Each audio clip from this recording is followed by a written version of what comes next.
Welcome back to Bofir. Selamat datang di Bofir Season 3. Dan video kali ini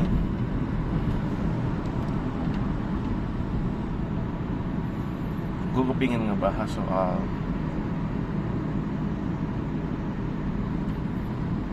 karena gue orang Indonesia, jadi gue mau bahas soal Indonesia. Gue mau bahas soal bagaimana Indonesia akan bisa ya menghapus semua korupsi, kolusi, dan nepotisme KKN. Jadi yang terpikirkan oleh gue adalah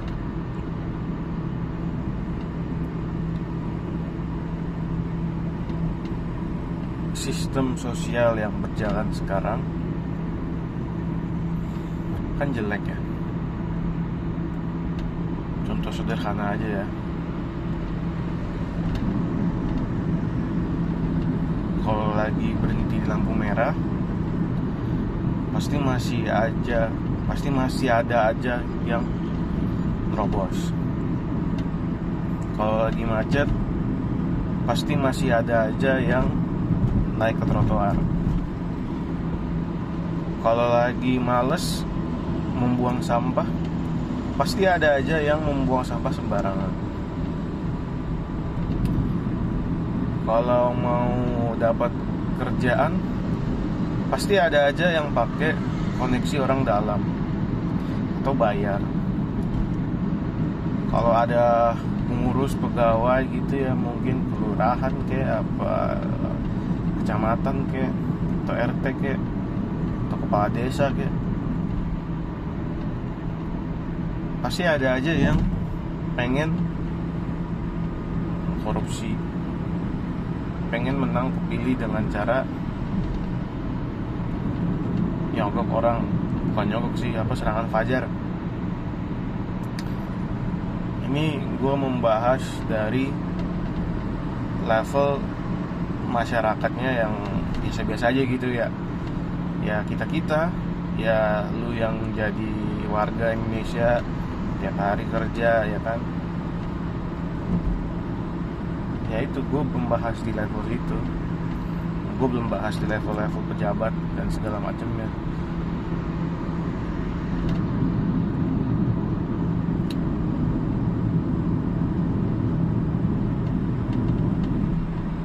Anak sekolah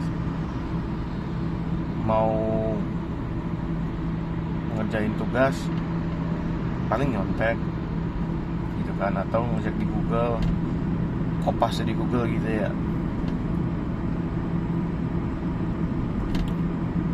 Dibantu sama AI. Guru ngasih nilai juga kayaknya sengaja gitu biar ya udah KPI-nya terpenuhi gitu. Mungkin, nggak tahu sih.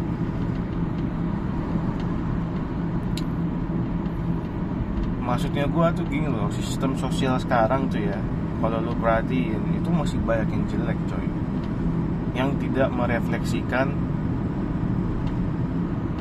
hal-hal yang berkualitas. Ada sih, ada, tapi kan itu persentasenya kecil banget, dikit banget.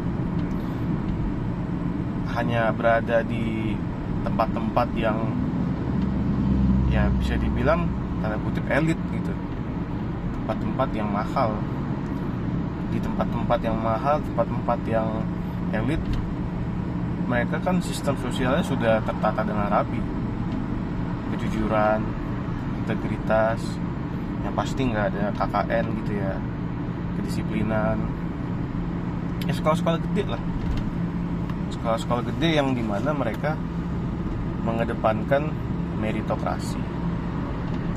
Sedangkan hal tersebut berbanding terbalik banget dengan sistem sosial secara umum di Indonesia gitu. Orang parkir di pinggir jalan aja jelas-jelas ada tanda nggak dilarang parkir, itu pun juga udah pelanggaran apa ya, maksudnya itu udah mencerminkan hal yang jelek gitu loh. Bagaimana negara ini mau bebas dari korupsi, kolusi dan nepotisme kalau ada tanda nggak boleh parkir aja tetap parkir. Pedagang pun juga seenak jidat tuh dagang di pinggir jalan. Ya ini gue langsung aja ya, kayak contoh di jalan apa sih namanya tuh yang mau ke arah Cijantung ya, Pasar Rebo. Anjing itu nggak tahu diri sih orang, kenapa sih pada dagang di situ kan. Ya gue tahu tuh mereka mau cari makan di situ, mereka mau punya penghasilan di situ memang, tapi kan nggak kayak gitu caranya ya anjing, bikin macet, ngambil hak orang gitu kan. Maksudnya dari hal sederhana itu aja gitu, masyarakatnya kenapa kagak ada yang mau dagang di toko gitu. Kadang kan emang harusnya kalau lu tertib, rapi dan disiplin ya lu dagangnya di toko lah bukan di pinggir jalan anjing yang bikin macet gitu. Bikin SIM sogok, apalagi nggak tahu dah, banyak banget hal-hal yang bisa disogok gitu kan. Dan itu semua kejadian di ya kehidupan sehari-hari warga negara Indonesia gitu loh. Apalagi hal-hal jelek, nyogok polisi gitu kan.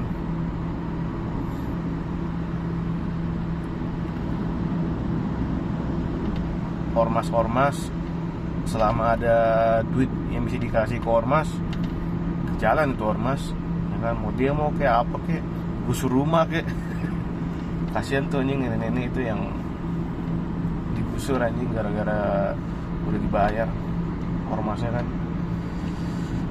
Jadi maksud gua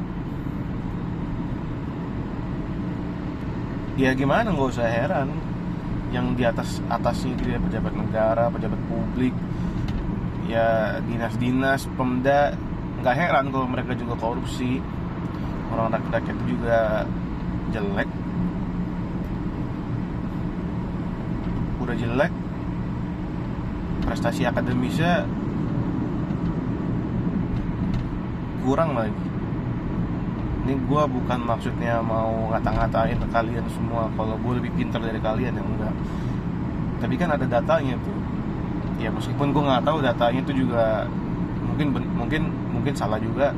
Tapi gue lupa datanya siapa yang menunjukkan bahwasannya ya IQ negara kita kan rata-rata jelek. Secara rata-rata IQ negara kita kan berapa? 82 ya apa 72, gue gak inget lah. Terus ya intinya gue mau bilang kalau warga negara Indonesia udah rata-rata bodoh dan menganggap korupsi dan nepotisme itu hal yang biasa gitu.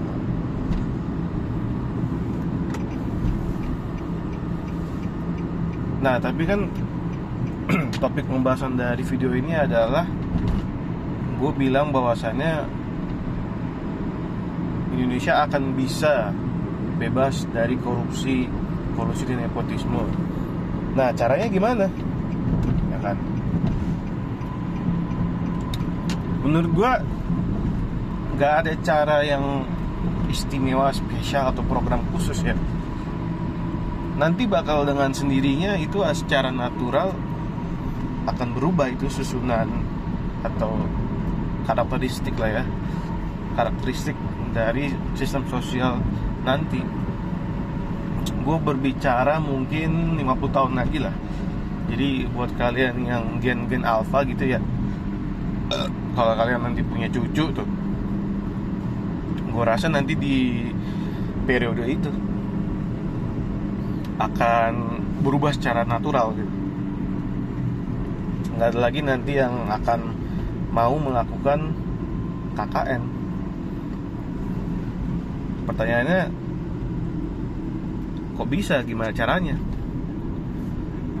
Nah, setelah tadi kita nge-mention semua hal-hal jelek yang terjadi sekarang, lambat laun orang akan menyadari kalau yang mereka lakukan itu jelek. Artinya apa? Artinya kalau gue bilang warga negara Indonesia banyak yang bodoh, ya is okay. Karena lama-kelamaan mereka akan jadi pintar dan mereka akan belajar gitu. Mereka akan menyadari kalau apa yang mereka lakukan selama ini, ya waktu mereka masih bodoh, mereka melakukan KKN, mereka mungkin belum sadar gitu kalau itu hal yang jelek. Tapi setelah mereka lama-lama semakin pinter, jadi sadar gitu kalau KKN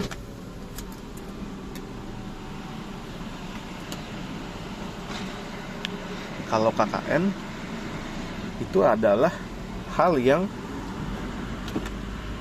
merugikan dirinya sendiri. Kan zaman sekarang orang KKN hanya untuk menguntungkan diri sendiri kan. Efeknya mungkin gak langsung berasa. Maksudnya dia merugikan diri sendirinya tuh sebenarnya bukan merugikan diri sendiri sih, tapi merugikan bangsa sendiri sebenarnya. Untuk saat ini ya per individu yang melakukan KKN ya mungkin mereka mendapatkan keuntungan per individu gitu, dengan harga mungkin kualitas bangsa yang semakin menurun setiap kali terjadi KKN.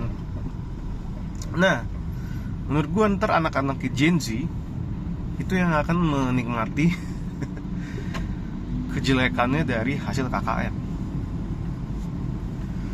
Nanggap nggak maksud gue?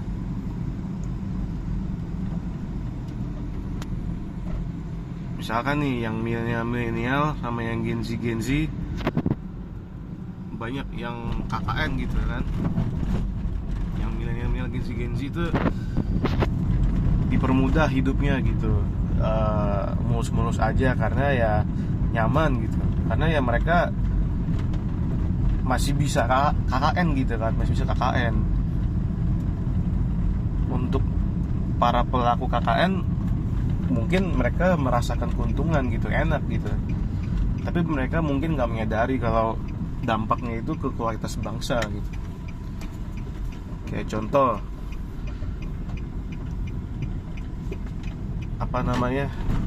kejadian longsor yang ada di Sumatera itu kan, yang ada banyak balok-balok balok yang ada batang-batang kayu. Kalau yang gue bukan yang paling tahu cerita di situ kayak gimana ya, tapi gue ngerasa kayaknya itu adalah hasil dari KKN juga.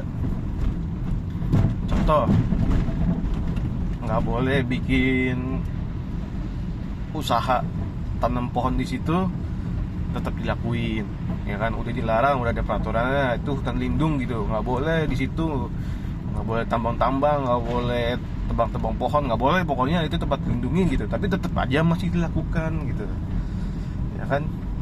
Sogok sana, sogok sini gitu, rekrut sana, rekrut sini, pakai nepotisme gitu, ya kan? Supaya bisa menghasilkan cuan, ya itulah kolusi. Terus nanti pejabatnya lagi korupsi lagi, ya mereka happy aja gitu. Yes, gue dapet duit, yes, tajir gue. Bodo amat dah, kan nggak ada yang tahu gitu. Akhirnya ketahuan sama satu nasional kalau itu tempat longsor gara-gara ada tambang lah, tebang pohon lah. Loh kok bisa? Kan nggak boleh ya. Tahu sendiri kan warga Indonesia suka ya KKN. Akhirnya apa? Ya udah, akhirnya banyak orang yang meninggal, ekonomi terhambat, cuman hanya gara-gara perilaku yang kurang ajar. Ya itu maksud gue, lama-kelamaan bangsa ini akan belajar kalau lu melanggar hal-hal yang udah disepakati. Ada satu sisi yang diuntungkan, tapi kerugiannya itu udah skala bangsa gitu loh. Apalagi ya macem-macem lah. ada satu sih yang gue sebenarnya kayak agak anjing, apaan sih, itu adalah Kementerian Agama anjing. Lu kalau lihat apa namanya, anggarannya dia itu triliunan coy. Sekarang gue tanya, Kementerian Agama tuh punya anggaran triliunan ngapain anjing, kata gue. Ngurusin apa bangsat? Gaji PNS tai. Kerjanya apa anjing? Kementerian Keagamaan. Orang nih, kalau memang namanya Kementerian Keagamaan, agama tuh harus disupport dong. Tapi aktualnya apa? Banyak banget itu tempat-tempat ibadah, terutama yang menganut agama Kristen ya, anak-anak Kristen itu selalu aja di demo, selalu aja di apa ya, dihalang-halangin sama saudara-saudara yang katanya Muslim gitu. Di mana Kementerian Keagamaan di situ ini? Bagaimana dengan kegiatan-kegiatan keagamaan yang nyata sudah baik gitu ya, yang nyata ingin memberikan dampak sosial secara nyata gitu? Di mana Kementerian Agama untuk mensupport itu? Kayak gue sendiri contohnya, gue 5 tahun sudah banyak melakukan aktivitas di gereja, tanda kutip pelayanan, sampai ke tingkat Kuskupan Agung Jakarta pula anjing, sampai nasional itu gue sampai ke Palembang. Di mana Kementerian Keagamaan di situ anjing? Kagak ada sponsor ya bangsat. Dan anggarannya triliunan anjing.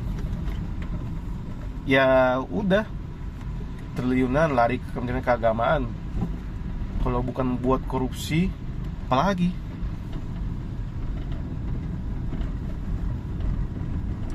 Dampaknya apa?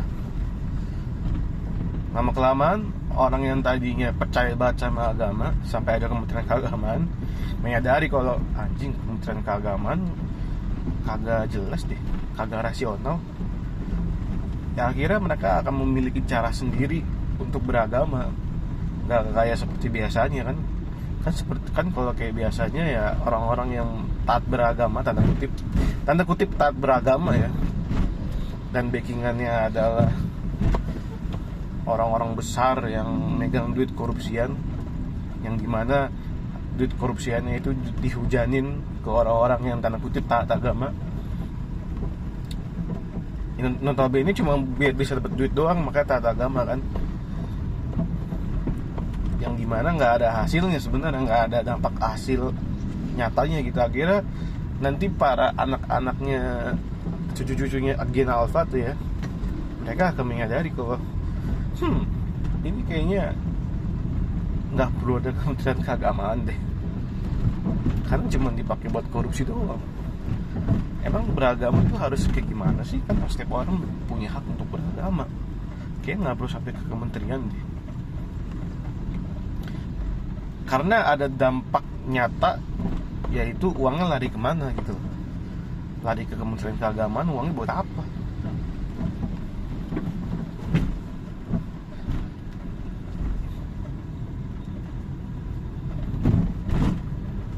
Oke.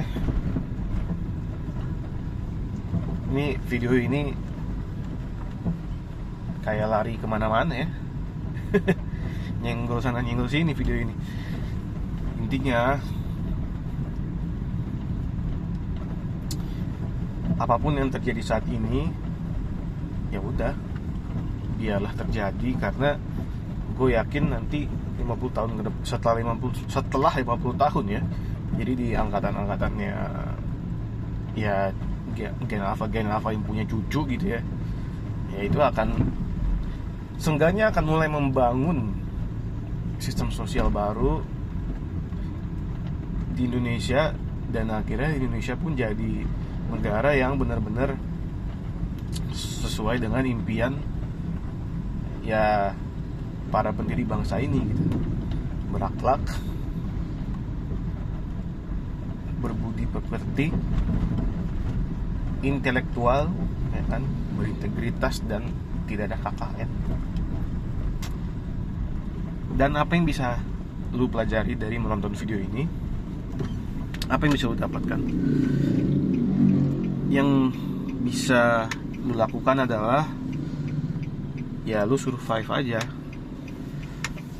karena lu sekarang sudah menyadari kalau situasi kondisi bangsa negara ini ya senggol dikit bacok gitu ya. Kalau lu mau jadi ideal di dalam situasi yang sekarang, kan lu jadi nyenggol banyak orang tuh. Contoh Nadiem Makarim tuh, gue yakin sebenarnya dia nggak korupsi, tapi lingkungan dia yang menjebak dia aja, jadi yang di penjara. Jadi maksudnya yang menanggung deritanya tuh jadi Nadiem. Sebenarnya yang korupsi bukan Nadiem gitu loh. Jadi bersembunyi saja, tetap jaga pemasukan lu dan nikmati yang bisa dinikmati. Itu saja sih. Dan semoga dari video ini ya yang belum sadar jadi sadar, yang belum ngerti jadi ngerti. Alright, itu aja. Signing off.